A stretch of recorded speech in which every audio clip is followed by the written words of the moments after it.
Good day, gentlemen. This is SwashbucklingSir here, and today we're taking a peek at over 9,000 zombies, a top-down horde mode shooter with some building mechanics thrown into the mix.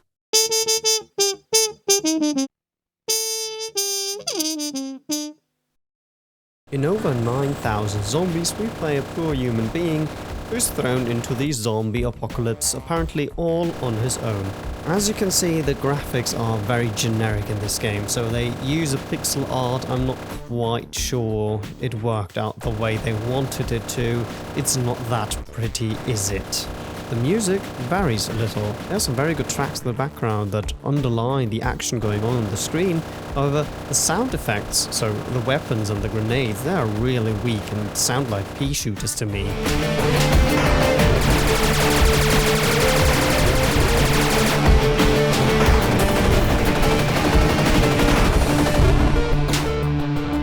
The overall gameplay mechanics are as you would expect. Press the left mouse button and things die all around you.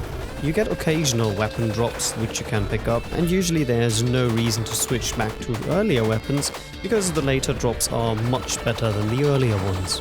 Besides the weapon drops, there are also power-ups, health drops, and obviously scrap metal which you need for the building part. The building overall is not too engaging though.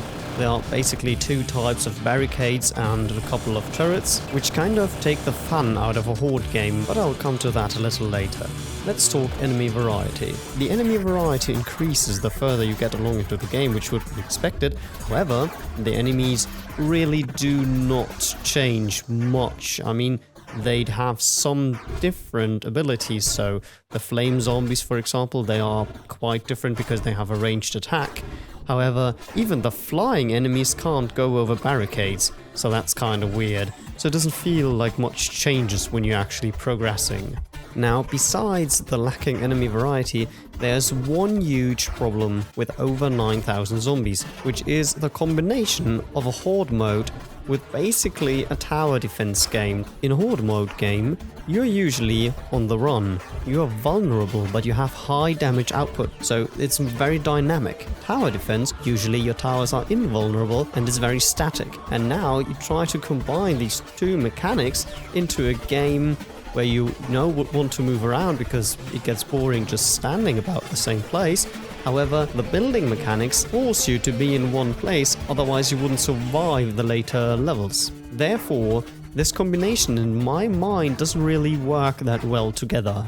I mean, sure, it's Steam Early Access, and sure, there's going to be more content in terms of what stuff you can build. However, the core gameplay mechanics that there is building, which is combined into a horde mode game, that's just not going to work. Ironically, level 12 was called Increased Entropy, and nothing happened except more zombies. I was quite disappointed. All in all, once you have a little setup going on, so a little base, and you didn't place it like a fucking dumbass, the game is incredibly easy.